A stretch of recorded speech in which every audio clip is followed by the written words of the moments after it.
So hello viewers, সামনেই কিন্তু football বিশ্বকাপ। আর আমরা অনেকেই ফুটবল বিশ্বকাপ উপলক্ষে যার যার ফেভারিট টিম নিয়ে বিভিন্ন ধরনের ব্যানার তৈরি করে থাকি বা পোস্টার তৈরি করে থাকি। যেমন আপনারা আমার এখানে দেখতে পাচ্ছেন, আমি কিন্তু ব্রাজিল টিম নিয়ে একটা পোস্টার ডিজাইন করেছি। তো আজকের এই ভিডিওতে আমি আপনাদেরকে এটাই দেখাবো যে কিভাবে আপনারা আপনাদের মোবাইল ফোন থেকে এরকম পোস্টার বানিয়ে নিতে পারবেন। জানতে হলে অবশ্যই ভিডিওটি শেষ পর্যন্ত দেখুন। আর অবশ্যই আমাদের চ্যানেলটিকে সাবস্ক্রাইব করে সাবস্ক্রাইবের পাশে থাকা বেল আইকনটিতে একটা ক্লিক করে রাখুন এই চ্যানেলের পরবর্তী ভিডিওগুলির নোটিফিকেশন সবার আগে পেতে। আমরা প্রতিনিয়ত এই চ্যানেলে বিভিন্ন টিপস এবং ট্রিক্স সম্পর্কিত ভিডিও আপলোড করে থাকি। তো ভিউয়ার্স, মোবাইল দিয়ে এইরকম পোস্টার তৈরি করার জন্য সর্বপ্রথম আপনারা আমার এই ভিডিওর ডিসক্রিপশন বক্সে চলে যাবেন। সেখানে গেলে একটা ডাউনলোড লিঙ্ক পেয়ে যাবেন। সেখানে ক্লিক করে আপনারা দুইটা ফাইল পেয়ে যাবেন। সেই ফাইল দুইটাকে ডাউনলোড করে নেবেন। তো সেই ফাইল দুইটা ডাউনলোড করা হয়ে গেলে আপনি আপনার মোবাইল ফোন থেকে চলে যাবেন প্লে স্টোরে। তারপর প্লে স্টোরে আসার পরে এখানে সার্চ বক্সে গিয়ে সার্চ করবেন পিক্সেল লিখে। তো পিক্সেল লিখে সার্চ করলে আপনাদের সামনে এই অ্যাপটা শো করবে। আপনারা সিম্পলি এই অ্যাপটাকে আপনাদের মোবাইল ফোনে ইনস্টল করে নেবেন। তারপরে ইনস্টল করা হয়ে গেলে অ্যাপটিকে আপনারা সরাসরি ওপেন করুন। তো অ্যাপটি ওপেন করলে আপনাদের সামনে এরকম একটা ইন্টারফেস শো করবে। এখন এখান থেকে ক্যান্সেলে একটা ক্লিক করে দিবেন। তারপরে এখানে দেখতে পাচ্ছেন এখানে নিউ টেক্সট বলে একটা লেয়ার দেওয়া রয়েছে। এখান থেকে এই লেয়ার অপশনটিকে ডিলিট করে দিবেন।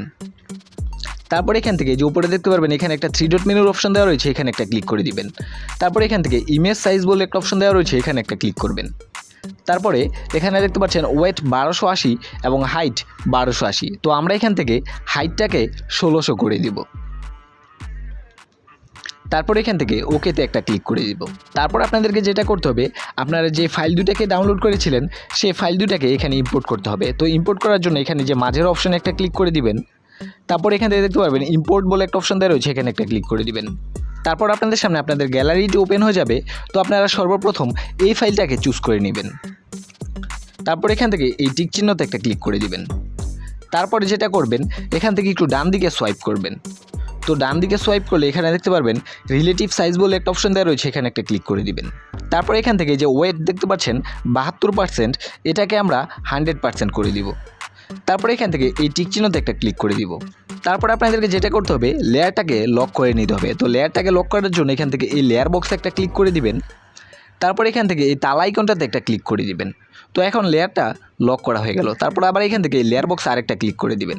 তো তারপরে আপনাদেরকে যেটা করতে হবে, আপনাদের যেই ছবিটাকে এখানে বসাবেন সেই ছবিটাকে আবার এখানে ইম্পোর্ট করতে হবে।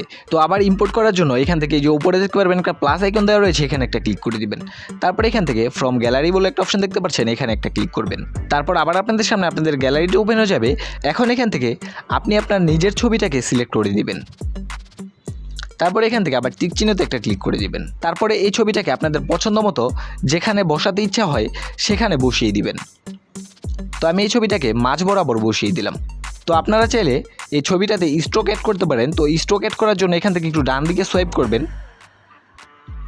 ডান দিকে সোয়াইপ করলে এখানে দেখতে পারবেন স্ট্রোকের একটা অপশন দেওয়া রয়েছে, এখানে একটা ক্লিক করে দিবেন। তারপর এখান থেকে এটাকে ইনেবল করে দিবেন। তো আপনারা এই স্ট্রোকের কালারটাকে আপনাদের পছন্দ মতো চুজ করে নিতে পারেন। তারপর আবার এখান থেকে এই টিক চিহ্নতে একটা ক্লিক করে দিবেন। তারপর আবার আপনাদেরকে আরেকটা ফাইল ডাউনলোড করেছিলেন, সেই ফাইলটাকে এখানে ইম্পোর্ট করতে হবে। তো ইম্পোর্ট করার জন্য আবার এখান থেকে প্লাস আইকনে একটা ক্লিক করবেন। তারপরে এখান থেকে আবার ফ্রম গ্যালারি এখানে একটা ক্লিক করে দিবেন। তারপরে এখান থেকে এই দ্বিতীয় ফাইলটাকে সিলেক্ট করে দিবেন।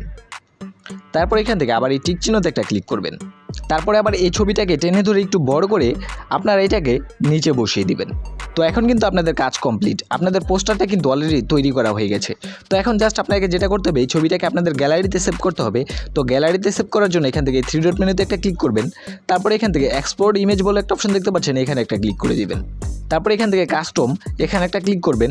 তারপরে এখান থেকে আলট্রা এখানে একটা ক্লিক করে দিবেন। তারপরে এখান থেকে সেভ টু গ্যালারি এখানে একটা ক্লিক করবেন। তো এখন কিন্তু এই ছবিটা আপনাদের গ্যালারিতে সেভ হয়ে গিয়েছে। আমি একটু আপনাদেরকে দেখিয়ে দিচ্ছি। এই যে দেখতে পাচ্ছেন আপনাদের পোস্টারটা কিন্তু তৈরি করা হয়ে গেছে। তো এভাবেই কিন্তু খুব সহজে আপনারা আপনাদের মোবাইল ফোন থেকে আপনাদের প্রিয় টিমের সাথে এই ধরনের পোস্টার তৈরি করে নিতে পারবেন। তো এই ছিল আমার আজকের ভিডিও। আশা করি ভিডিওটি ভালো লাগলে অবশ্যই একটা লাইক দিয়ে চ্যানেলটিকে সাবস্ক্রাইব করতে ভুলবেন না।